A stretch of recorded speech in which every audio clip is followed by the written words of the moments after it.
You're watching teleSUR English. I'm Katrina Goss. We're now going live to remarks by US President Joe Biden in response to the attacks on Kabul International Airport in Afghanistan. I've been engaged all day in constant contact with the military commanders here in Washington and the Pentagon, as well as in Afghanistan and Doha. And my commanders here in Washington in the field have been on this with great detail, and you've had a chance to speak to some so far. The situation on the ground is still evolving, and I'm constantly being updated. These American service members who gave their lives, it's an overused word, but it's totally appropriate here, were heroes. Heroes who've been engaged in a dangerous, selfless mission to save the lives of others. They're a part of an airlift, an evacuation effort unlike any seen in history, with more than 100,000 American citizens, American partners, Afghans who helped us, and others taken to safety in the last 11 days. Just in the last 12 hours or so, another 7,000 have gotten out. They were part of the bravest, most capable, the most selfless military on the face of the earth. And they're part of simply what I call the backbone of America. They're the spine of America, the best the country has to offer. Jill and I, our hearts ache, like I'm sure all of you do as well, for all those Afghan families who lost loved ones, including small children, or been wounded in this vicious attack. And we're outraged as well as heartbroken.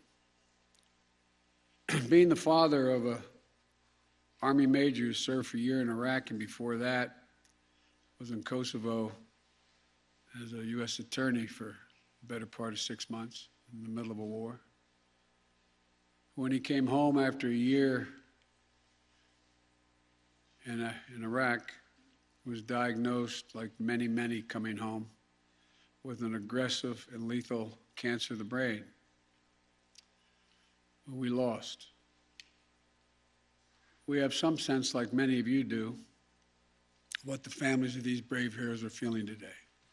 You get this feeling like you're being sucked into a black hole in the middle of your chest. There's no way out. My heart aches for you. But I know this. We have a continuing obligation, a sacred obligation to all of you, the families of those heroes. That obligation is not temporary, it lasts forever. The lives we lost today were lives given in the service of liberty, the service of security, and the service of others, in the service of America.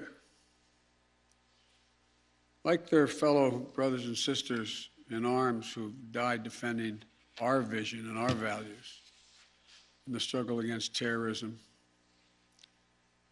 Of the fallen this day, they're part of a great and noble company of American heroes. To those who carried out this attack, as well as anyone who wishes America harm, know this: we will not forgive. We will not forget. We will hunt you down and make you pay. I will defend our interests and our people with every measure at my command. Over the past few weeks, I know many of you are probably tired of hearing me say it, we've been made aware by our intelligence community that the ISIS-K, an arch enemy of the Taliban, people who were freed when both those prisons were opened, has been planning a complex set of attacks on the United States personnel and others. This is why, from the outset, I've repeatedly said This mission was extraordinarily dangerous, and why I've been so determined to limit the duration of this mission. As General McKenzie said, this is why our mission was designed, this is the way it was designed to operate.